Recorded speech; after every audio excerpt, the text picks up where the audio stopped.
जय हिंद दोस्तों, एक बार फिर से आप सभी का स्वागत है हमारे अंकुर क्लासेस चैनल पर। जैसा कि अभी मैंने काल की क्लास चली थी, जिसमें पहली क्लास हुई थी, जिसमें काल के वेद भराए थे। काल के वेद कितने हैं? तो 3 होते हैं, वर्तमान काल, भूतकाल और भविष्य काल। तो वर्तमान काल में हो गया था हमारा, वर्तमान काल के 5 वेद थे जो कि कंप्लीट हो गए। आज जो हमारा नेक्स्ट आता है काल के वेद में, दूसरा जो आता है वो आता है भूतकाल। तो भूतकाल देखते हैं। तो भूतकाल किससे कहते हैं? पहला तो यह था कि जिससे क्रिया की समाप्ति का बोध हो। क्या? जिससे क्रिया की समाप्ति का बोध हो उसे भूतकाल कहते हैं। फिर भूतकाल के कितने भेद होते हैं? तो भूतकाल के 6 भेद होते हैं, उनको भी आज कंप्लीट कर लेते हैं। तो पहला था हमारा भूतकाल। भूतकाल तो भूतकाल के भेद कितने होते हैं? 6। भूतकाल कहते किसे हैं? इसका तो जिससे जिससे क्रिया की जिससे क्रिया की समाप्ति का बोध हो, क्रिया की समाप्ति का बोध, जिससे क्रिया की समाप्ति का बोध होता है, बोध होता है, उसे भूतकाल कहते हैं। उसे भूतकाल कहते हैं। तो भूतकाल किसे कहते हैं? जिससे क्रिया की समाप्ति का बोध होता है उसे भूतकाल कहते हैं। अब बात करें भूतकाल कितने प्रकार के होते हैं, तो भूतकाल 6 प्रकार के होते हैं। पहला कौन सा आता है? पहला जो हमारा आता है वो तो सामान्य भूतकाल। क्या आता है हमारा? सामान्य भूतकाल। पहला जो आता है वो आता है हमारा सामान्य भूतकाल। तो सामान्य भूतकाल किसे कहते हैं? तो सामान्य भूतकाल किसे कहते हैं? जहां जहां बीते समय में जहां बीते समय में जहां बीते समय में क्रिया की समाप्ति का जहां बीते समय में क्रिया की समाप्ति हो, समय में क्रिया की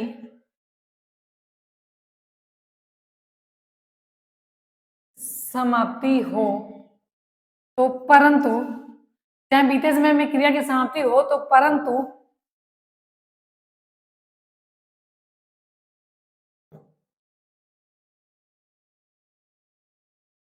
परंतु कितने समय पहले कितने समय पहले पहले क्रिया संपन्न हुई, कितने समय पहले क्रिया संपन्न हुई क्रिया संपन्न हुई, इसका ज्ञात ना हो, इसका ज्ञात ना हो, उसे सामान्य भूतकाल कहते हैं। उसे सामान्य भूतकाल कहते हैं। उसे सामान्य भूतकाल कहते हैं। तो भूतकाल किसे कहते हैं? जिससे क्रिया की समाप्ति का बोध होता है उसे भूतकाल कहते हैं। फिर आता है हमारा भूतकाल के 6 भेद हैं। तो पहला भेद क्या आता है? सामान्य भूतकाल। तो जहां बीते समय में क्रिया की समाप्ति हो, क्रिया समाप्त हुई तो हो, लेकिन उसको ये ना पता हो कि क्रिया कितनी देर पहले मिली, समय का ज्ञात ना हो, तो वहां क्या था? सामान्य भूतकाल। जैसे एग्जाम्पल में देखते हैं। एग्जाम्पल क्या था? राम राम गया। राम तो गया, लेकिन कितने समय पहले गया? क्रिया तो संपन्न हुई है, राम गया, चला गया, लेकिन ये नहीं पता कि राम कितने समय पहले गया है। तो जहां समय का ज्ञात ना हो वहां क्या है? समान भूतकाल। इसे दूसरा एग्जाम्पल आता है, मैंने खाया। मैंने खाया। एक एग्जाम्पल और है, तुम आए। क्या आया? तुम आए। माना कि तुम आए, आया, वो क्रिया संपन्न हो गई, उसका आना हो गया, क्रिया संपन्न हो गई, लेकिन ये नहीं पता ना वो कितने समय पहले आया है, अभी आया कि थोड़ी देर पहले आया, समय का बोध नहीं हुआ है। तो वहां क्या होता है? सामान्य भूतकाल। तो दूसरा आता है हमारा आसन्न भूतकाल। दूसरा क्या आता है? आसन्न भूतकाल। तो आसन्न भूतकाल किसे कहते हैं ये भी देख लेते हैं कि जहां क्रिया बीते हुए समय जहां क्रिया बीते हुए समय में अभी अभी बीते हुए समय में अभी अभी अभी अभी या कुछ क्षण कुछ क्षण पहले अर्थात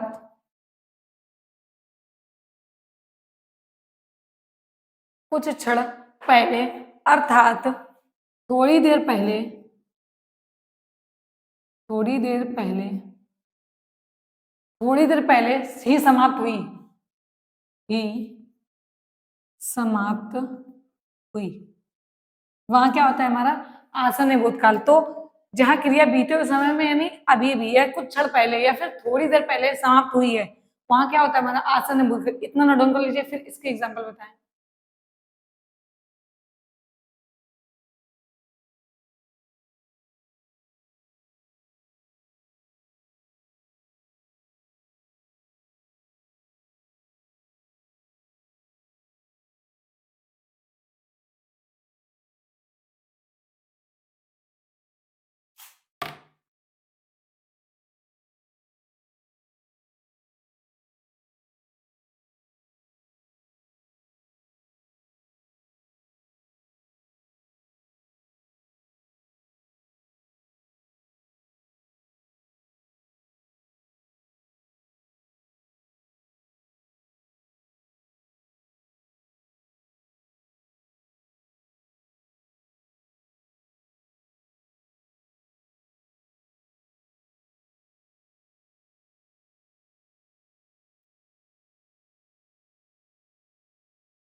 तो एग्जाम्पल क्या था हमारा, जैसे एग्जाम्पल आता है हमारा उदाहरण, ठीक है। तो उदाहरण में पहला उदाहरण आता है कि उसने पूजा की है। उसने पूजा की है। दूसरा एग्जाम्पल आता है कि मैंने खाना खाया है। मैंने खाना खाया है। तीसरा एग्जाम्पल हमारा आता है कि सीता ने खाना बनाया है। सीता ने खाना बनाया है। राम ने रावण को राम ने रावण को मारा है। राम ने रावण को मारा है। तो डेफिनेशन क्या थी इसकी, आसन्न भूतकाल की, जहां क्रिया थोड़ी देर पहले नहीं अर्थात कुछ क्षण पहले समाप्त हुई हो, वहां क्या था आसन्न भूतकाल। तो उसने उसने पूजा की है, थोड़ी देर पहले उसने पूजा की है। तो क्रिया थोड़ी देर पहले कुछ क्षण पहले तो समाप्त हुई। मैंने खाना खाया है, वो खा के ही बोल रहा है ना। सीता ने खाना बनाया है, फिर आता राम ने रावण को मारा। एक नोट पॉइंट लिखते हैं इसमें कि एक नोट लगाते हैं उसमें, कहते हैं सामान्य भूतकाल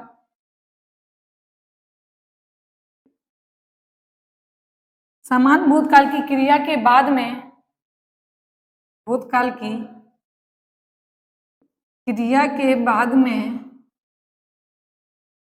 समान भूतकाल की क्रिया के बाद में है और हो है और हो लगाने पर है और हो लगाने पर आसन्न भूतकाल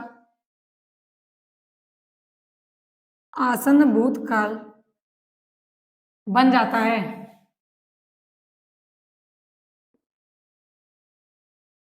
जैसे कि एग्जाम्पल का राम गया, तो राम गया, अगर इसमें लिखे राम गया है तो क्या हो जाएगा, क्रिया अभी भी शांत हुई हो रही है। तो इसी तरह उसने पूजा की, उसने पूजा तो की, ये मरोगे समान भूतकाल में, कोई निश्चित समय नहीं। उसने पूजा की है, तो दोनों टेंस में फर्क हो गया ना। इतना नोट डाउन कर लीजिए।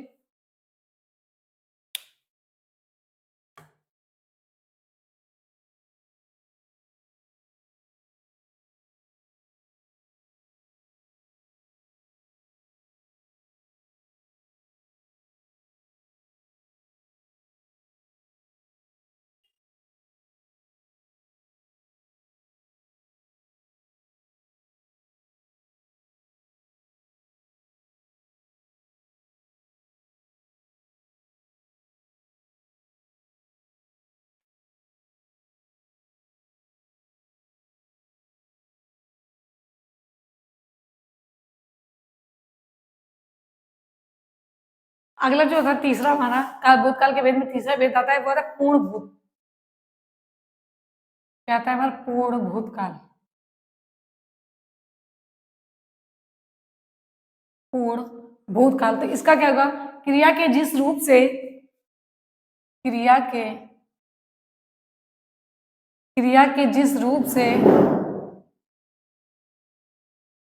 क्रिया के जिस रूप से क्रिया की समाप्ति क्रिया के जिस रूप से क्रिया की समाप्ति के क्रिया की समाप्ति के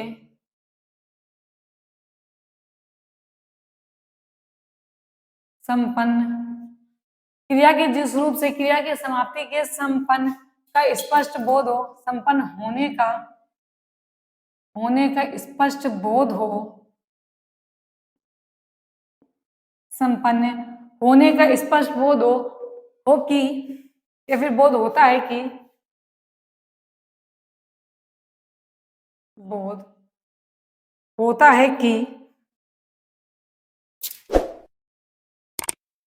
स्पष्ट बोध होता है कि क्रिया समाप्त हुए कि क्रिया समाप्त हुए। तो क्रिया के जिस रूप से क्रिया की समाप्ति है संपन्न होने का बोध, संपन्न होने का स्पष्ट बोध होता है कि क्रिया समाप्त हुए कुछ समय हो गया है, कुछ या काफी समय हो गया है, वहां पूर्ण भूतकाल होता है, वहां पूर्ण भूतकाल होता है, वहां पूर्ण भूतकाल होता है। तो क्रिया के जिस रूप से क्रिया की समाप्ति के संपन्न होने का बोध होता है, क्रिया को समाप्त हुए कुछ काफी या कुछ समय हो गया हो, तो वहां क्या होता है पूर्ण भूतकाल। जैसे एग्जांपल में देखते हैं तो एग्जांपल क्या आता है, उदाहरण हमारा आएगा कि तुमने तुमने मेरा तुमने मेरा घर देखा था, तुमने मेरा घर देखा था। तो तुमने मेरा घर देखा था क्रिया पूरी हो चुकी है ना, तुमने मेरा घर देखा था ना, देख तो नहीं रहा है, तो क्रिया पूरी हमारी हो चुकी है, तो क्या आएगा पूर्ण भूतकाल में। इसी तरह से एग्जांपल आता है कि उसने कलम खरीदे थे, उसने कलम खरीदे थे, मैं सोया था, मैं सोया था। राधा ने, अगला था कि राधा ने खाना बनाया था, राधा ने खाना बनाया था। तो क्या हो गया हमारा पूर्ण भूतकाल। इसके बाद बात करते हैं हमारा जो अगला था वो अपूर्ण भूतकाल। इतना नोट डाउन कर लीजिए।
अगला था हमारा अपूर्ण भूतकाल। क्या था अपूर्ण भूतकाल।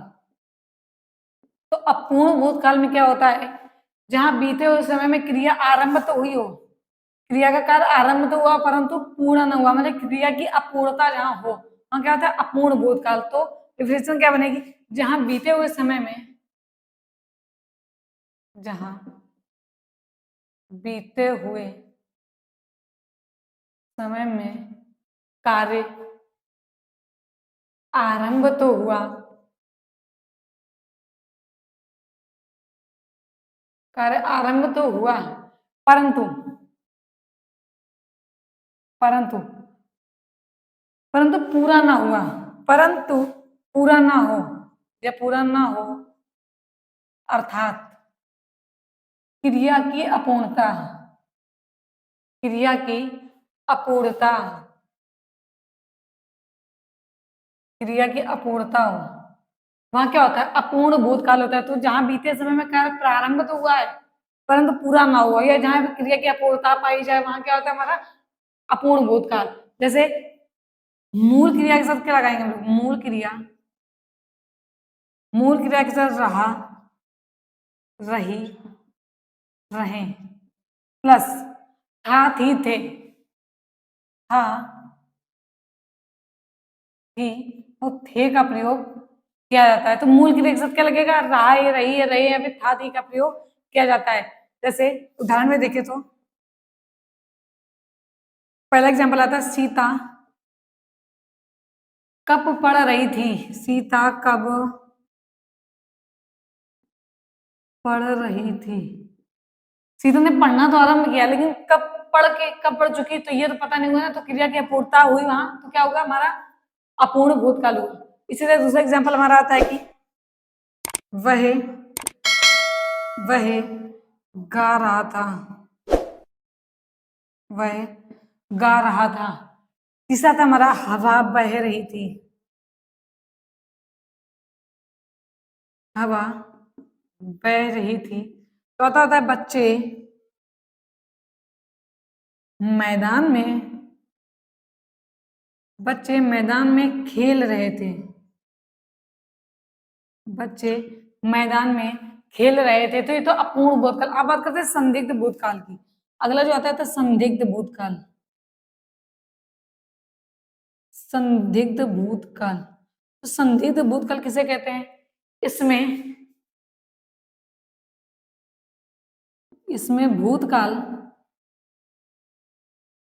इसमें भूतकाल में काम के पूरे होने में इसमें भूतकाल में काम के पूरे होने में काम के पूरे होने में संदेह का बोध होता है,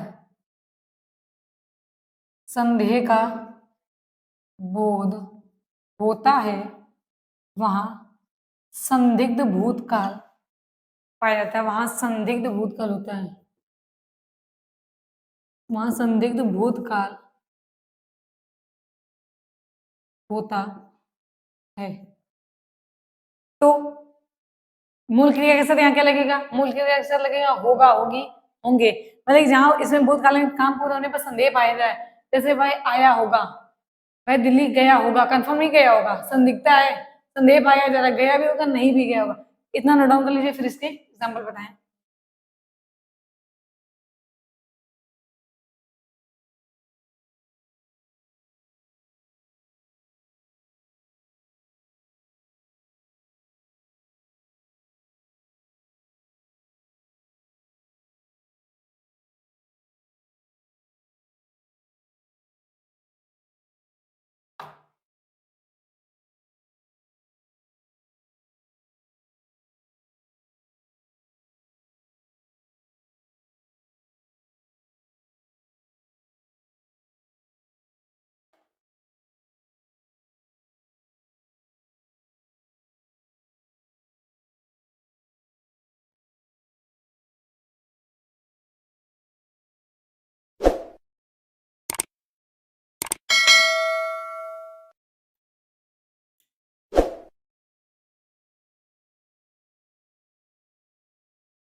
तो इसके एग्जाम्पल क्या होंगे संदिग्ध भूतकाल के, जहां क्रिया के होने में संदिग्धता हो, तो वहां क्या होता है संदिग्ध भूतकाल। जैसे वह गया होगा, वह इसका एग्जाम्पल नहीं है, संदिग्ध भूतकाल। तो वह गया होगा जरूरी नहीं गया है, गया भी होगा नहीं भी गया होगा। तो इसी तरह अगला था उन्होंने किताब खरीदी होगी, उन्होंने किताब खरीदी होगी, खरीद भी सकता है, वो नहीं भी खरीद सकता है। अब बात करते हैं हमारा भूतकाल का जो छठवां वेद आता है, वो कहता है हेतु हेतु मत भूतकाल। कौन सा आता है हमारा? हेतु हेतु मद भूतकाल।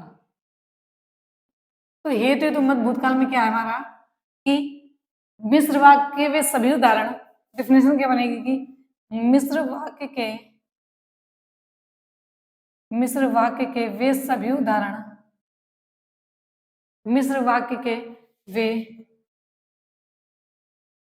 सभी उदाहरण, मिश्र वाक्य के वे सभी उदाहरण जिनमें दोनों क्रिया, जिनमें दोनों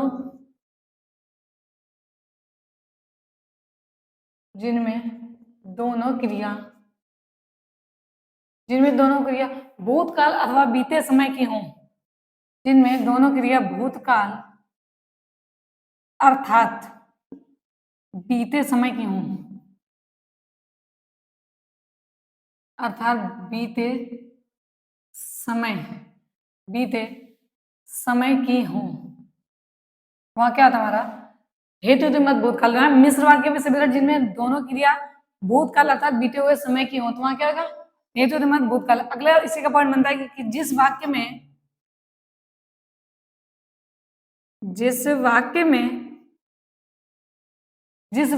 दो क्रिया परस्पर,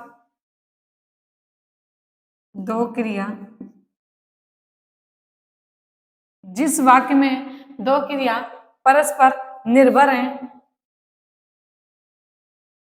निर्भर हो,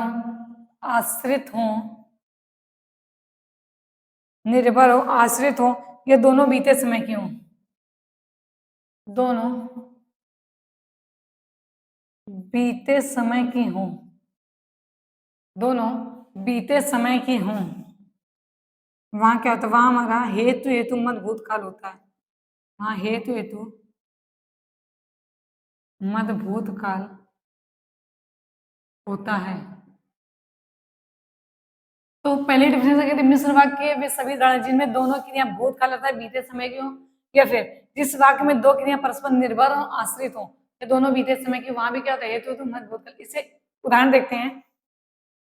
उदाहरण क्या आता है हमारा, पहला उदाहरण होता है कि यदि परीक्षा शुल्क समय से दे देता, तो मैं परीक्षा दे रहा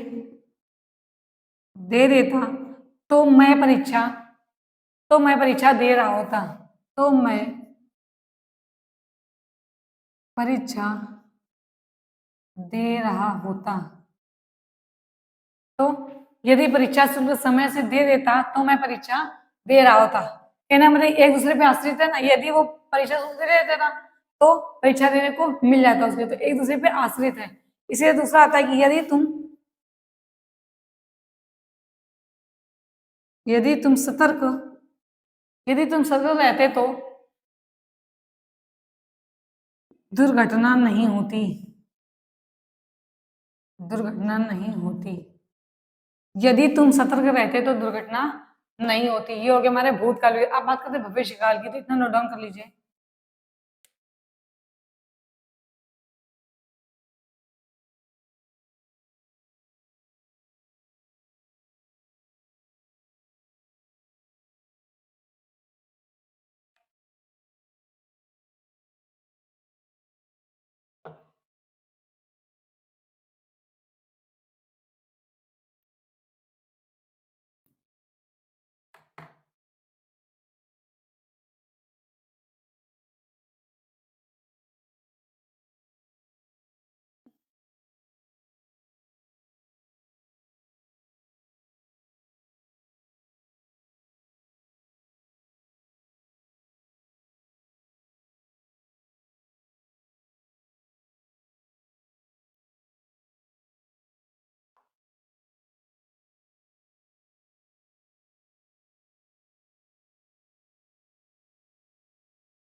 अब बात करते हैं जो अगला आता है हमारा वर्तमान काल के 3 वेद में लास्ट आता है भविष्यकाल। तो भविष्यकाल की बात करें तो अगला आता है हमारा भविष्यकाल।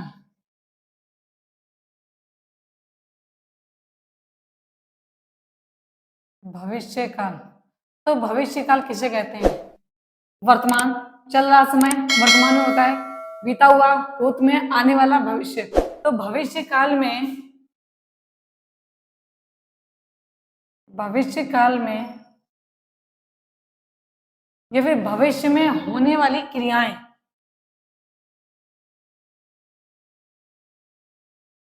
भविष्य में होने वाली क्रिया को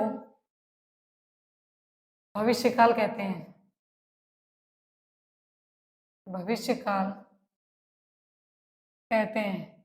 तो भविष्य में होने वाली क्रिया को भविष्य काल कहते हैं। अब बात करते हैं भविष्य काल के भेद। अगला पॉइंट क्या था? भविष्य काल के भेद।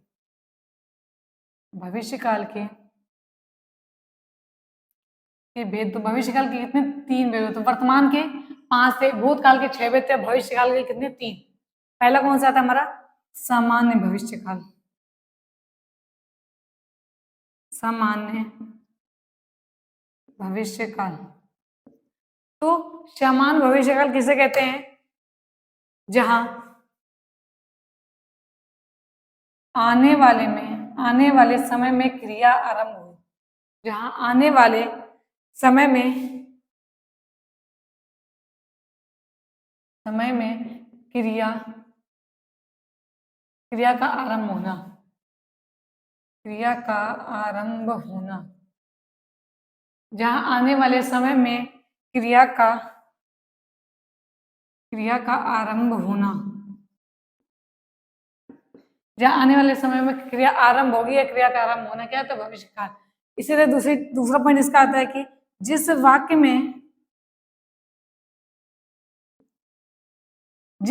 में क्रिया अभी आरंभ ना हुई हो, जिस वाक्य में क्रिया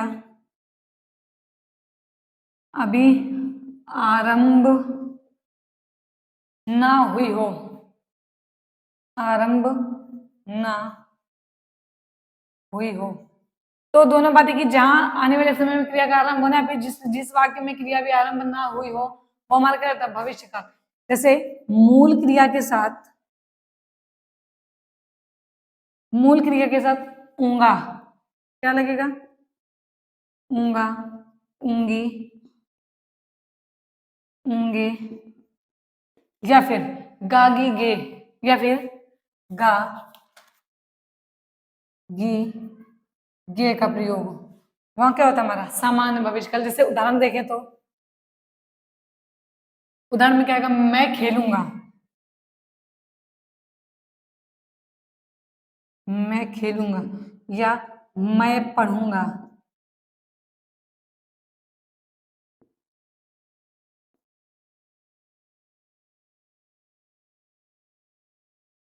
मैं पढ़ूंगा। दूसरा था वह गीत गाएगा, वह गीत गाएगा।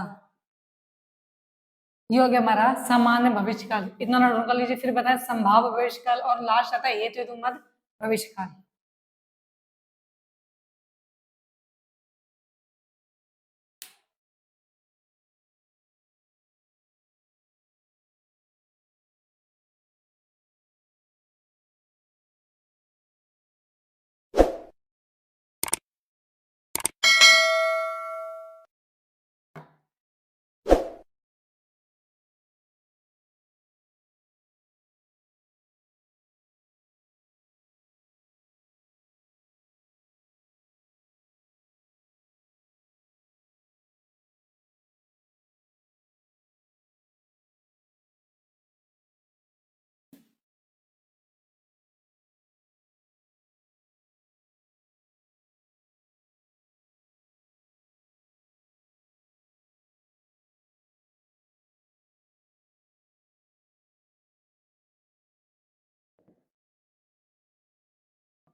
तो अब अगला था हमारा संभाव्य भविष्य काल।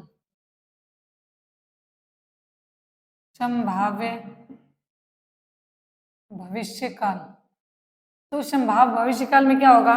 जहां वाक्य में आने वाले समय में क्रिया की होने की संभावना हो, तो क्या होगा?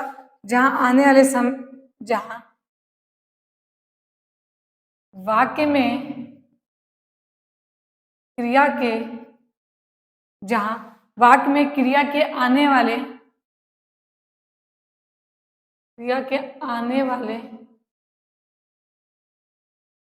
आने वाले समय में होने की संभावना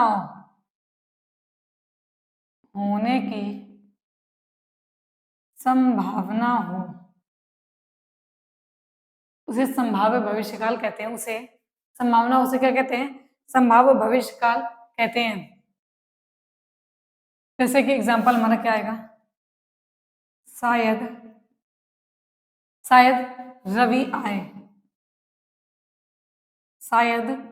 रवि आए। दूसरा आता है संभव है कल शनि आएगा। संभव है कल शनि आएगा। इसी तरह तीसरा एग्जाम्पल हमारा आता है कि हो सकता है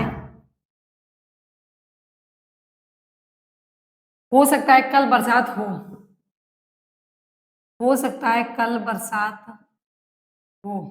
तो ये हो गया हमारा संभाव्य भविष्यकाल। अब बात करते हैं हेतु हेतु मत भविष्यकाल। जो भविष्यकाल का तीसरा नहीं लास्ट वेद आता वो आता है हेतु हेतु मत भविष्यकाल। हेतु हेतु मद भविष्यकाल। इसकी डिफिनेशन क्या बनती है कि मिश्र वाक्य के वे सभी उदाहरण मिश्र वाक्य के वे सभी उदाहरण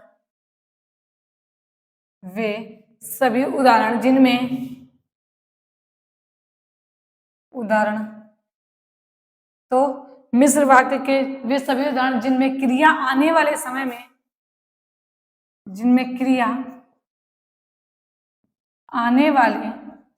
तो मिश्र वाक्य के वे सभी उदाहरण जिनमें क्रिया आने वाले समय में आरंभ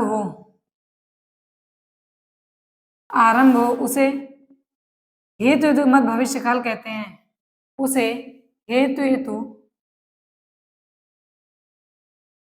मद भविष्यकाल कहते हैं।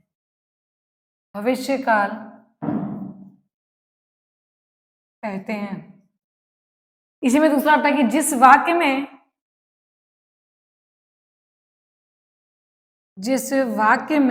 दो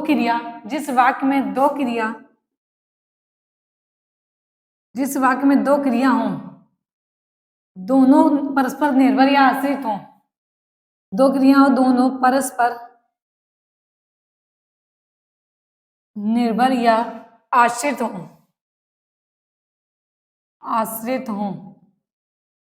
अर्थात दोनों भविष्यकाल की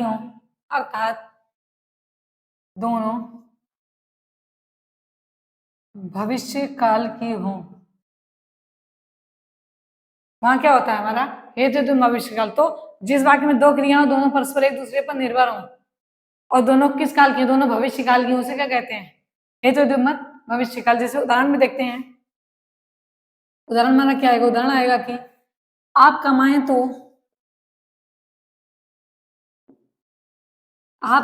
तो हम खाएं। आप कमाएं तो हम खाएं। दूसरा था वह चले जाएं तो मैं बैठूं। तो दोनों क्रिया भविष्यकाल की है ना कि वह जब चला जाए तब हम बैठे।